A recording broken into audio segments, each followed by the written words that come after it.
This week we continue our quest for the perfect home wireless router.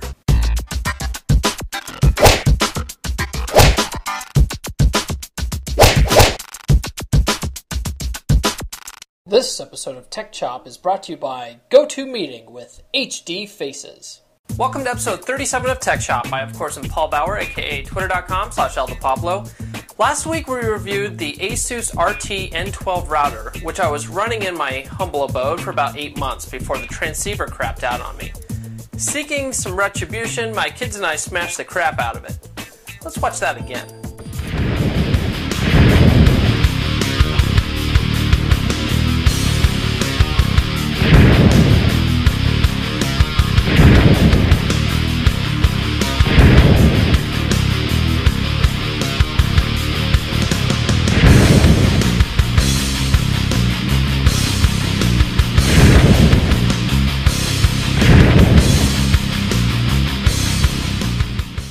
Since the filming of last week's episode and now, I have tested out 3 more 802.11n routers.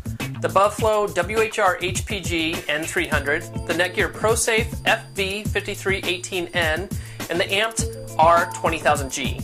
Today I'll be telling you what I think about all 3. I think it's pretty obvious that 2 of these didn't cut the mustard, and I took them back to my local Fry's right away. And one of them I'm still testing out.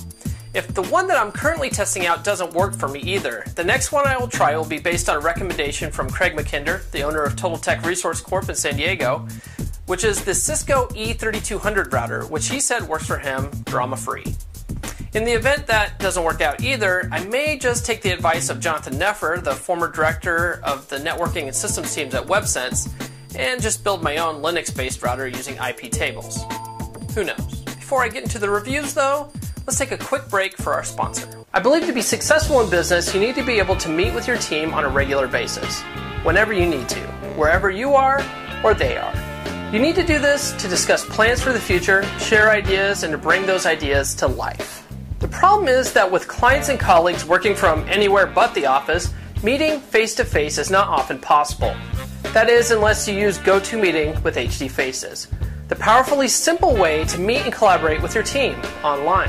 GoToMeeting with HD Faces gives your team the ability to share the same screen, making it easier to be on the same page. And when you meet face-to-face, you're more likely to see eye to eye. Plus, it's a piece of cake to launch or join a meeting from anywhere.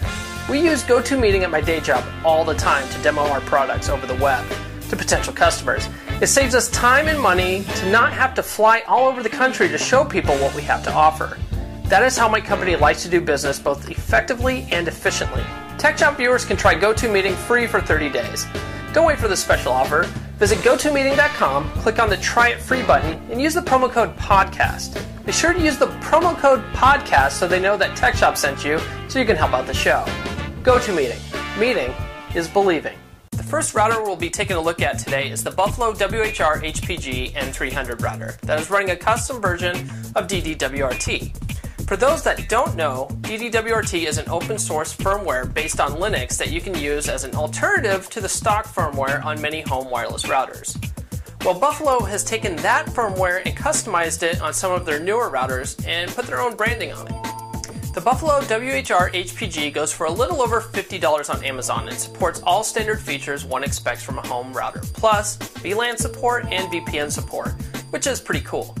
I personally thought this router was easy to set up and configure, and in the limited time I used it, I felt that the wireless connections were stable. The problem I had with this particular router was the lack of coverage. You see, I placed my router in my home office, which is on one corner of my house. My bedroom is on the other side of the house in the opposite corner. Running the Buffalo WHR-HPG, I had very weak signal in my bedroom. I had the weak signal in spite that they claim that the router is long range. That wasn't going to work for me. But if you have an apartment or some other smaller area that you need to provide coverage, then this router will probably work out quite nicely for you. The next one I tried out was the Netgear ProSafe FV5318N. The reason I bought this router was because I have used the Netgear ProSafe SRX 5308 firewall in small office environments, and I've generally found them to be rock solid devices. I figured the same would be true to the less expensive FV5318N. But yeah, I was totally wrong about that. The Netgear ProSafe line is designed to be economical yet more robust firewall solutions for the small and medium-sized business crowd. They offer VLAN support and site-to-site VPN capabilities and are pretty easy to manage through an easy-to-use web interface. The problem I had with the FB5318N though was its wireless stability and the fact that you can't detach the wireless antennas. The FB5318N also took way too long to boot up. I'm talking sometimes 5 minutes. That's a long freaking time. Also, I found there were weird DNS issues with it as well, as it seemed to block outbound DNS lookups from LAN devices even though the default outbound firewall rule allowed all traffic. Getting back to wireless though, here's something weird that I've never seen. When wireless was working, I could get all my devices to connect and to browse the internet. But when I would connect my wife's Kindle Fire to wireless, I could browse 1 or 2 pages, then the wireless would stop broadcasting for every device. What is that about? How can a little e-reader knock out wireless for everyone? The only way to get it working again was to log into the wireless router, stop the wireless server, then start it again. Oh, and to keep the Kindle off of it. Anyway, as I said last week, I need something stable, so I took that back as well and picked up my latest router, the Amped R20000G. This router goes for $159 on Amazon and is actually about $20 cheaper than the Netgear ProSafe.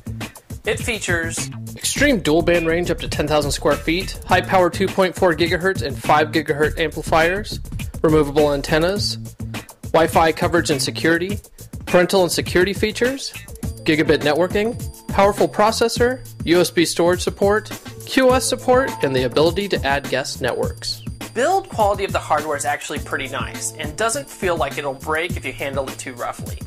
That is not something you get with a D-Link router or an ASUS that just feel cheap when you hold them. The interface is pretty easy to use as well, although it may confuse some people. When you log in, you're greeted with a setup wizard every time by default. If you're not a noob and want to set the router up manually, you can do so by clicking the More Settings link on the left side of the screen. One annoying thing about the router though is that you have to reboot it after almost any change you make before it goes into effect. Kind of annoying if you ask me, but it reboots in about a minute, which is way faster than the Netgear. So far I'm going to recommend the Amped router because it appears to have the coverage I need in my house and the connectivity appears to be stable. The problem though is my ASUS was good too for about 8 months before it died on me. So check back with me in 8 months to see how things are still going. That's it for this episode. Are you looking for a new wireless router? Have you just purchased one? How's it working out for you? Let us know in the comments below or hit us up on Facebook or Twitter. Be sure to like, fave, subscribe, and we'll catch you next time right here on Tech Chop.